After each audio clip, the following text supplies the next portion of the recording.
This episode of TechNewsDay is sponsored by Stitch Fix and by Made in Cookware. What's up, gamers?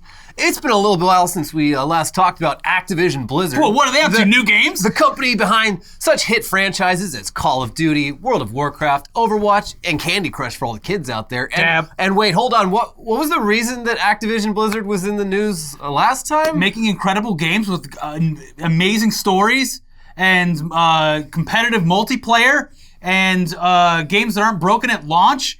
And No, it wasn't that. It was their toxic frat house company culture, which treats female employees like dog shit, allegedly, with accusations of misogyny, sexual harassment, sexual assault, retaliation, and fewer opportunities for career advancement. Well, that doesn't sound like fun at all. No, not very epic. No. So yeah, the situation was so bad, even in an industry where those kinds of things sadly are not particularly rare, that the state of California sued Activision Blizzard following a 2-year investigation into claims of gender discrimination. And that was back in July. And if you need to refresh your memory, here's the video we made back then covering this absolute shitstorm. But things have been relatively quiet since then. In September, the SEC started an investigation into the company for potential disclosure violations. And in a separate probe from the Equal Employment Opportunity Commission, Activision Blizzard agreed to pay a settlement of $18 million, which is pocket change for a company that has a market cap of over $50 billion and a CEO who was making over $150 million a year. But that's egregious. Yeah. Oh no, $18 million. All right. Like, if we can put this all behind us. When I think of even tech CEOs or whatever, it's like you think 10, 20 million, that's a lot, but they're 150 million is egregious. Yeah, he's one of the highest paid CEOs in gaming because he's really great at covering up rampant. Well, it turns out that's why. But but when you think about it, it's there's a lot to be said about these billion-dollar companies and how terrible the products they put out are, especially at launch. But Blizzard in particular, I should go back and say that all of my mentions earlier about their exquisite quality games, especially at launch, were jokes. Yeah. Because the opposite is true. They're a company who can pay their CEO $150 million a year, but literally cannot launch a game. Yeah. Properly. But yeah, it turns out that CEO, Mr. Bobby Kotick, was probably much more aware of issues with the company's culture than he's previously let on. And that's according to a new article this week in the Wall Street Journal, which says that since California filed its lawsuit, Activision has received more than 500 new reports from current and former employees alleging harassment, sexual assault, bullying, pay disparities, and other issues. It's a long read, and it's behind a paywall that is very expensive. But let's just say I found a way. Let's read some excerpts from this article. Bobby Kotick, the longtime chief executive of video game giant Activision Blizzard Inc., received a troubling email in July 2018. A lawyer for a former employee at Sledgehammer Games, an Activision-owned studio, alleged in the email that her client had been raped in 2016 and 2017 by her male supervisor after she had been pressured to consume too much alcohol in the office and at work events. The female employee reported the incidents to Sledgehammer's Human Resources Department and other supervisors, but nothing happened, according to the email, which threatened a lawsuit against the company. Within months of receiving the email, said people familiar with the situation, Activision reached an out-of-court settlement with the woman, who also had reported one of those incidents to the police. Mr. Kotick didn't inform the company's board of directors about the alleged rapes or the settlement, said people with knowledge of the board. Yikes. And here's a story about Bobby Kotick personally stepping in to protect an alleged sexual harasser. Dan Bunting, co-head of Activision's Treyarch studio, was accused by a female employee of sexually harassing her in 2017 after a night of drinking, according to people familiar with the incident. Activision's Human Resources Department and other supervisors launched an internal investigation in 2019 and recommended that he be fired, but Mr. Kotick intervened to keep him, these people said. Mr. Bunting, who led Treyarch through the production of several successful Call of Duty games, was given counseling and allowed to remain at the company, these people said. Mr. Bunting didn't respond to requests for comment. The Activision spokeswoman said an outside investigation was conducted in 2020. After considering potential actions in light of that investigation, the company elected not to terminate Mr. Bunting, but instead to impose other disciplinary measures, she said. Mr. Bunting left the company after the Journal asked about the incident. Nothing happened, but now that you mention it, I've got to go. It turns out that the problems with Activision's company cultures, it may go all the way to the top, at least according to allegations in the article about Bobby Kotick himself. Over the years, Mr. Kotick himself has been accused by several women of mistreatment both inside and outside the workplace, and in some instances has worked to settle the complaints quickly and quietly, according to people familiar with the incidents and documents reviewed by the Journal. In 2006, one of his assistants complained that he had harassed her, including by threatening in a voicemail to have her killed, according to people familiar with the matter. He settled the matter out of court, the people said. The Activision spokeswoman said, Mr. Kotick quickly apologized 16 years ago for the obviously hyperbolic and inappropriate voicemail, and he deeply regrets the exaggeration and tone in his voicemail to this day. In 2007, he was sued by the flight attendant on a private jet he co-owned. The flight attendants claimed the plane's pilot had sexually harassed her, and after she complained to the other owner, Mr. Kotick fired her. The defendants denied the allegations. In a separate action related to legal fees in the case, an arbitrator, citing what he said was sworn testimony, wrote that Mr. Kotick told the flight attendant and her attorneys, "I'm going to destroy you." A spokesperson for Mr. Kotick denied that he said that. In 2008, they settled by paying the attendant $200,000, according to the arbitrator's decision. A spokesman for Mr. Kotick said that he couldn't have fired her in retaliation for complaining because she never complained directly to him. Checkmate. How could I fire her for complaining when I never directly heard the complaints? Mm-hmm. I sent a proxy out. Yeah. But yeah, I just gave her $200,000 to, make it go away. Mm-hmm. But nothing happened. Also, I might have told someone that I would have them killed, but that's just a thing I do sometimes. It's a joke I make. Yeah, it's just a little bit of an exaggeration. I'm not literally going to have them killed. I'm just going to have them killed figuratively. Yeah. In my dreams. Later. Yes. In a video game. In a video game, which I make at damn my it. job. But yeah, that's yikes. And the article also includes some news stories about Activision Blizzard's pattern of alleged gender discrimination. In 2020, about 30 female employees who worked in Activision's esports division wrote an email to their unit's leaders saying that female employees had been subject to unwanted touching, demeaning comments, exclusion from important meetings, and unsolicited comments on their appearance. Mr. Kotick was aware of the email, according to people familiar with the matter. Activision spokeswoman said that after meetings with representatives of the group, the company took steps such as providing diversity and inclusion training to the esports leadership team. Former Blizzard technology chief Ben Kilgore faced multiple allegations of sexually harassing female staffers over the course of several years, according to people familiar with the matter. During a company investigation, Mr. Kilgore lied about whether he had a relationship with a lower-level employee, some of these people said. He was fired in 2018 in a move approved by Mr. Kotick. Michael Morhaime, the former head of Blizzard, sent an email to employees thanking Mr. Kilgore for his many contributions over the last 4.5 years, according to a copy of the email. Some employees said they were taken aback by the praise, particularly given that they had been told not to discuss the circumstances of Mr. Kilgore's departure. In their 2020 letter, the female esports employees complained about the feeling of defeat when an abuser exits the company with positive public farewells. And yeah, that would be a terrible thing to say. That would suck. Yeah. Like, all right, we're going to fire the guy that was grabbing you people without your consent, but let's all give a big round of applause for and this look at guy. that beautiful gold give watch. Him a great send-off, yeah. There's a lot more in there, but I mean, you get the gist of it. Between these new allegations and the ones in the California lawsuit, as well as in online posts from former and current employees, it sounds like Activision Blizzard is pretty much rotten to the core and has been for a while. And a key detail to all of this is that Bobby Kotick allegedly hid this stuff from the company's board of directors. They remain on Kotick's side, though, saying in a statement, "The board remains confident that Bobby Kotick appropriately addressed workplace issues brought to his attention. The goals we have set for ourselves are both critical and ambitious. The board remains confident in Bobby Kotick's leadership, commitment, and ability to achieve these goals." He's doing great. Well, maybe not great, but we're working on it. Yeah. He's doing a great job at the goals, our goals. I haven't seen the following 2 seasons, but in succession, there's the guy who's marrying into the family that gets put in a position that is eerily similar to be just block all bad news coming to the top of the company. Yeah. So, a lot of people draw inspiration from real life things that they've experienced, and it seems like a lot of companies have people like this. Yeah. Usually it's not the CEO. Yeah, usually not. Seems like a bad thing to do. But sounds like this place sucked to work at. Sounds like a real fucking nightmare. And it's like, people always complain about, it's like, why won't women work in the video game and tech fields? And it's like, for every woman who actually had something like actually bad happen to them, there's probably like dozens more who just got a bad vibe from the place and felt unwelcome and left because of that. Mm-hmm. So Bad news. Employees at Activision Blizzard who already staged a big walkout back in July to voice their anger over the allegations in the lawsuit, once again walked out following the Wall Street Journal's article's publication, with over 100 employees gathering outside the Blizzard HQ in Irvine and an unknown number of remote employees stopping their work. Employees are openly demanding that Bobby Kotick be fired and replace as CEO, and that the company hire a worker-appointed third party to review the company's practices.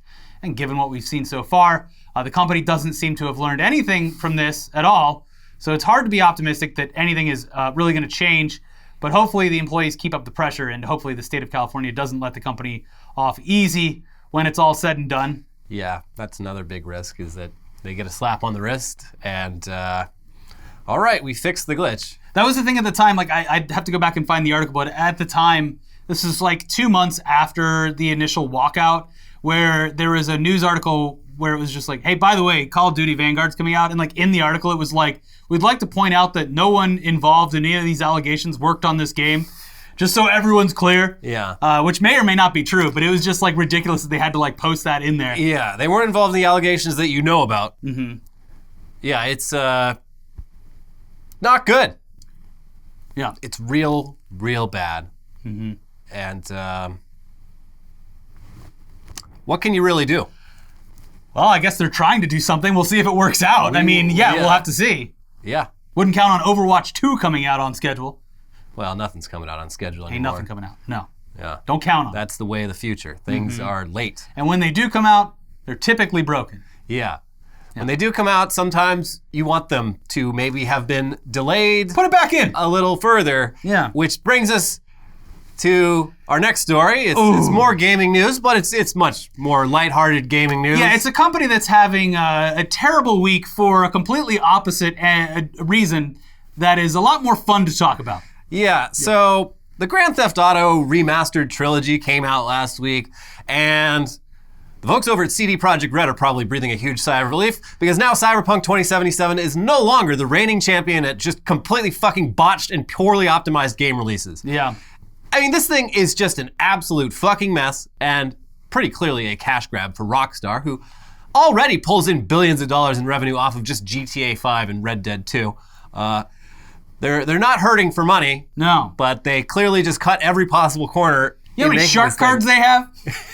And look, I mean, when they announced the remastered GTA trilogy, we were pretty excited about it. Yeah, I mean, what they showed in the trailer was very particular. They were very particular about what they showed, and it was absolutely not just fluid gameplay. Yeah. It looks cool.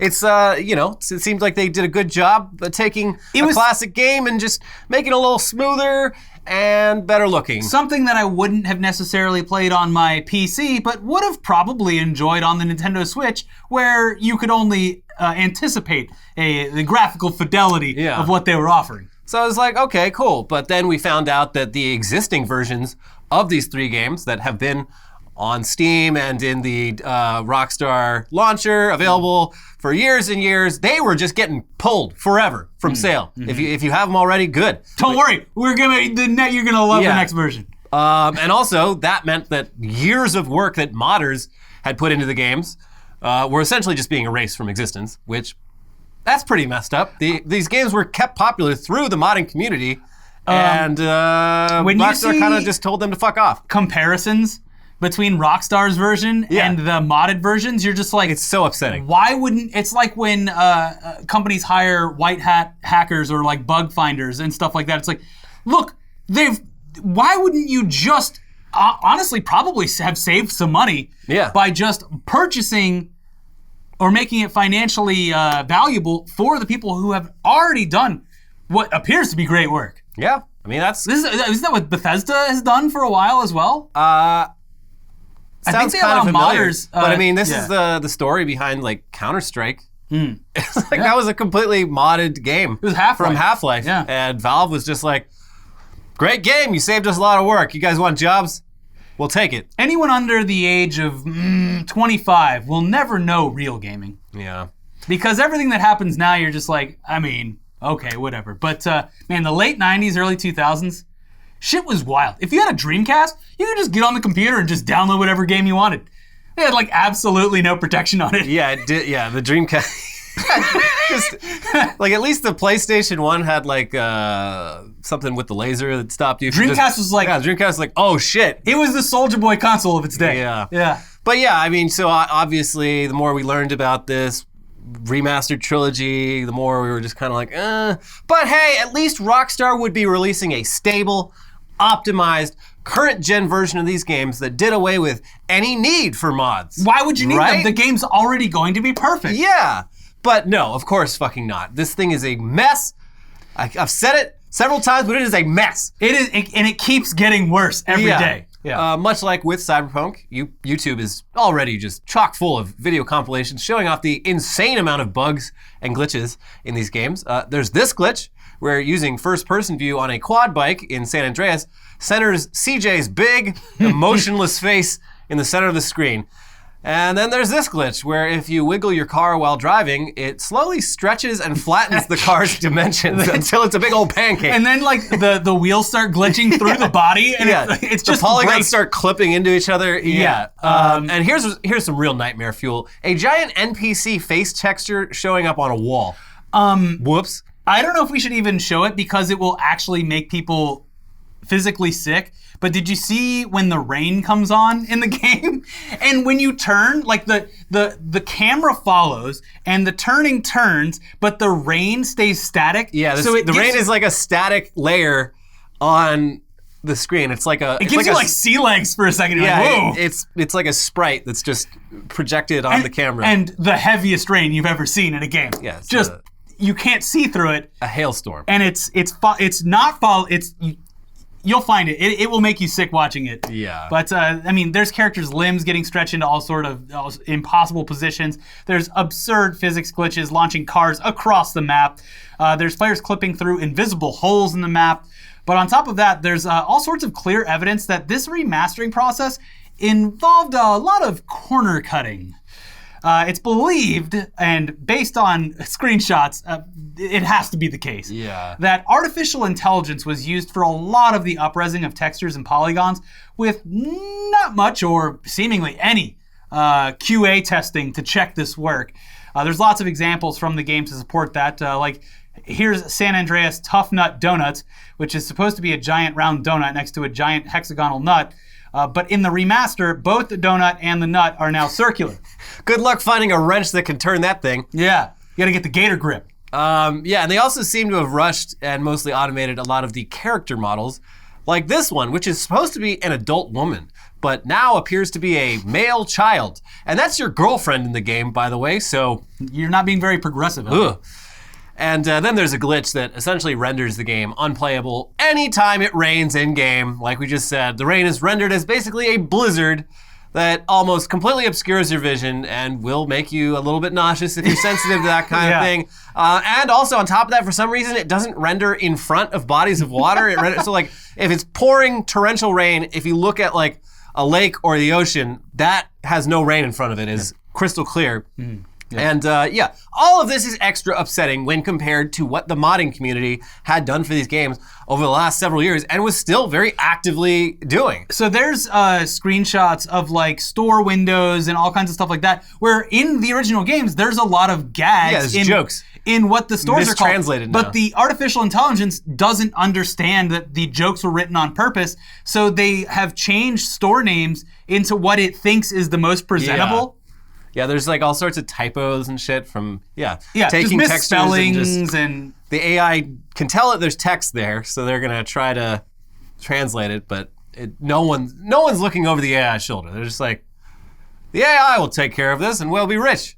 Well, richer than we already are. It was like it feels like a test case for an AI developing an entire game based off a pre-existing engine. Yeah. So. But yeah, these definitive editions. It's such a funny name for it too. Yeah, they are objectively worse looking than what independent modders did with the old versions of these games. For free. Yeah. Just out of the love of the craft. Yeah. But on the bright side, those modders, they have already sprung into action trying to polish this new turd, at least for PC users. Console users get fucked, I guess. Didn't they take this game off PC though temporarily? Maybe because of the modders? Yes. Yeah, PC players, you're not actually able to play any of these games. I think they're back now. Okay, but for 3 days after launch, nah, can't touch it. Yeah. In fact, PC players weren't able to play any online Rockstar games for part of that time due to Rockstar servers being down. Oops. It was a total mess up. We didn't mean to. Wasn't hiding anything about this game at all. Not the best launch we've had. The reason for the GTA Trilogy being unavailable for so long seems to be that data miners found a bunch of code in the game's files that definitely shouldn't have been there, including old internal Rockstar developer notes, music that's no longer licensed, and the notorious hot coffee mode that was discovered in the original game's code, which allowed players to have sex in-game and actually cost Rockstar millions of dollars in fines. Oops. So all in all, a huge shit show for this game launch. And if Shibby were here, he would certainly tell you, do noi buy. Do noi buy. Yeah. But it's just so hilariously ironic that instead of Trilogy Remastered or anything else, they went with the Definitive Collection. Like, the buck stops here. Yeah. This is it. This is the Definitive GTA Trilogy. As God intended. Except no substitutes. Yeah. Terrible. Very disappointing. Yeah. Anyway, we've got more news for you coming up, but first, this episode is sponsored by Stitch Fix. Your style isn't one size fits all. It's about what suits your body and what suits the moment. So why not shop at a store that's personalized for your body and style? Introducing Stitch Fix Freestyle, a shop built just for you. Stitch Fix Freestyle is your trusted style destination where you can discover and instantly buy curated items based on your style, likes, and lifestyle. Whether you're looking for a brand in particular or to try a new one, Stitch Fix Freestyle, you can shop hundreds of brands personalized to your size and fit. With styles for workouts to workwear, for lounging around the house, or for a night out on the town, Stitch Fix Freestyle has clothes for any occasion. Plus, there's no subscription required. They offer free shipping, returns, and exchanges. So get started today by filling out your style quiz at stitchfix.com/newsday. That is stitchfix.com/newsday to try Stitch Fix Freestyle. stitchfix.com/newsday. And this episode is sponsored by Made In. Have you ever wondered how your favorite restaurants consistently make such delicious food? Well, the short answer is they have access to the right kitchen tools. With Made In's professional quality cookware and kitchenware, anyone is capable of making restaurant quality food at home. Made In produces professional quality cookware for those who love to cook. They source the finest materials and partner with renowned craftsmen to make premium kitchen tools available directly to you without the markup. Made In products are made to last, and they offer a lifetime guarantee. Their cookware distributes heat evenly, and it can easily go from stovetop to the oven, which is great for a lot of the recipes that I do. They have over 40,000 five-star reviews, and their products are used by some of the world's best chefs at Michelin-starred restaurants around the world. Made In is better cookware for better meals, and right now Made In is offering our viewers, that's you, 15% off your first order with promo code NEWSDAY. You got a chef in the family or someone learning how to cook? Yeah. It is the perfect time to pick up the right tools for them. Yes. And sends a little nod. Hey, I'm ready to eat that delicious food you've been working on. This is going to be the best discount available anywhere online for Made In products. So go to madeincookware.com/newsday and use promo code NEWSDAY for 15% off your first order. That is madeincookware.com/newsday using promo code NEWSDAY. All right, back to the news now with some more gaming news for gamers. All the gamers out there. Totally informed gaming show. Yeah. The Valve Steam Deck, a very exciting piece of gear that's basically a Nintendo Switch that can play PC games, has been delayed. Oh, who could have seen it coming? Yeah. Yeah, so the Steam Deck was originally scheduled to go on sale just in time for the holidays. It's literally the perfect size for a stocking stuffer. You can stuff it right in a stocking, but you won't be checking your stocking and finding a Steam Deck in there because it's now been pushed back to February, and it's all Joe Biden's fault. Or, okay, rather it's because of ongoing global supply chain issues which have especially impacted the availability of electronic components. No, it's because Gabe Newell is actually Santa Claus, and he's very busy right now. So Gabe Newell can't fit down that chimney no more. Yeah, the chip shortage has affected the entire tech industry and also cars now. Everything. And it has no end in sight, and now Christmas is ruined. Thank you, Joe Biden. Thank you, Secretary of Transportation Pete Buttigieg. Yeah. But, okay, so what's actually the reason for the chip shortage that's been ongoing throughout this pandemic? It gets talked about a lot, but let's look at the actual reasons, because Wired published an article this week that explains all this, so Let's read. In short, the semiconductor supply chain has become stretched in new ways that are deeply rooted and difficult to resolve. Demand is ballooning faster than chip makers can respond, especially for basic yet widespread components that are subject to the kind of big variations in demand that make investments risky. For one thing, the sheer scale of demand has been surprising. In 2020, as COVID began upending business as usual, the chip industry was already expecting an upswing. Worldwide chip sales fell 12% in 2019, according to the Semiconductor Industry Association, but in December 2019, the group predicted that global sales would grow 5.9% in 2020 and 6.3% in 2021. In fact, the latest figures showed that sales grew 29.7% between August 2020 and August 2021. Missed that one by just a little bit. Yeah, we were way off. Demand is being driven by technologies like cloud computing and 5G, along with growing use of chips in all manner of products from cars to home appliances. At the same time, the U.S. imposed sanctions on Chinese companies like Huawei, and a leading manufacturer of smartphones and networking gear, prompted some Chinese firms to begin hoarding as much supply as possible. The surge in demand for high-tech products triggered by working from home, lockdown ennui, and a shift to e-commerce has only continued, taking many by surprise, said David Yaffe, a professor at Harvard Business School who previously served on the board of Intel. Chip makers didn't appreciate the extent of the sustained demand until about a year ago, Yaffe says, but they can't turn on a dime. New chip-making factories cost billions of dollars and take years to build an outfit. It takes about 2 years to build a new factory, Yaffe notes, and factories have gotten a lot bigger, a lot more expensive, and a lot more complicated too. Yeah, so basically the semiconductor industry was not at all prepared for how much demand was going to increase. And there's the pandemic, of course, and work from home making people buy more electronics than they normally would. And then there's the fact that more products, like cars, for instance, require electronic components compared to a few years ago when they didn't. So the article also notes that this is crazy, only one company makes the extreme ultraviolet lithography machines needed for cutting-edge chip making, and that one company cannot keep up with demand. They also point out that it's not just high-end chips that are in a crunch, but also simpler components like power-controlling integrated circuits, which used to cost around $1 and now go for as much as $150. So several chip makers are planning to expand their operations, but again, that takes a long time, years. And since their profit margins are so thin and so cyclical, it's risky to build up production capacity when demand might swing back the other direction in just a few years. Meanwhile, companies are ordering more than they actually need from manufacturers because they want to stockpile components in case they're not available later, which just adds to the supply chain crunch. This is toilet paper for computers. Yeah. So that's why the Steam Deck isn't coming out until February, and why things like this are going to continue to happen for at least another year or so while the supply chain crunch continues. Yeah, thanks Biden. Yeah. Thanks Obama. Yeah. This is all Barack Obama's fault. Barack Hussein Obama. Barack Hussein Obama. But moving on now to a little update to a story from last week. Discord, the communications platform of choice for gamers and Zoomers of all stripes, and crypto nerds, got yelled at by thousands of people on Twitter when its CEO hinted that Discord might integrate a crypto payment system and verified NFT badges. In addition to being popular among gamers, Discord is also hugely popular among crypto and NFT people and serves as the venue of choice for most collectible NFT communities. So it made sense that Discord might cater a little more to that section of their user base, but crypto and NFTs are so divisive these days that the rest of Discord's user base just weren't having it. I mean, the environmental issues around crypto were a big talking point, but also the potential for scams and fraud on the platform, and just the fact that a lot of people find crypto bros extremely annoying.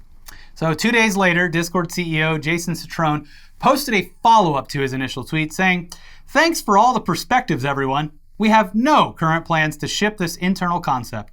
For now, we're focused on protecting users from spam, scams, and fraud.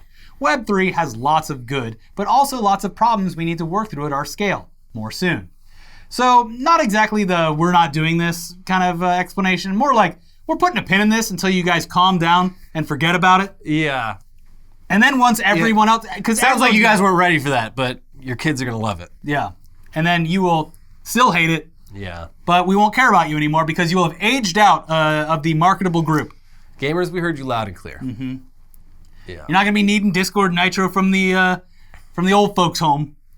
Oh man, there was a little NFT, some other NFT news. Someone who got like sanctioned for like being involved in a bunch of like crimes, ransomware crimes, they got sanctioned by the U.S. government, and it turns out they own a bunch of NFTs. So now those NFTs are like literally illegal. No one's allowed to buy them, which makes them rare Pepes. Extremely rare. Yeah. Yeah. It's literally a crime to buy this lazy lion. They're going to be tossed around on the black market like crazy, just like real art. That was like, like how art was stolen by the Nazis and then kind of like disappeared after World War II, only to pop up every once in a while in like Christie's auctions and stuff.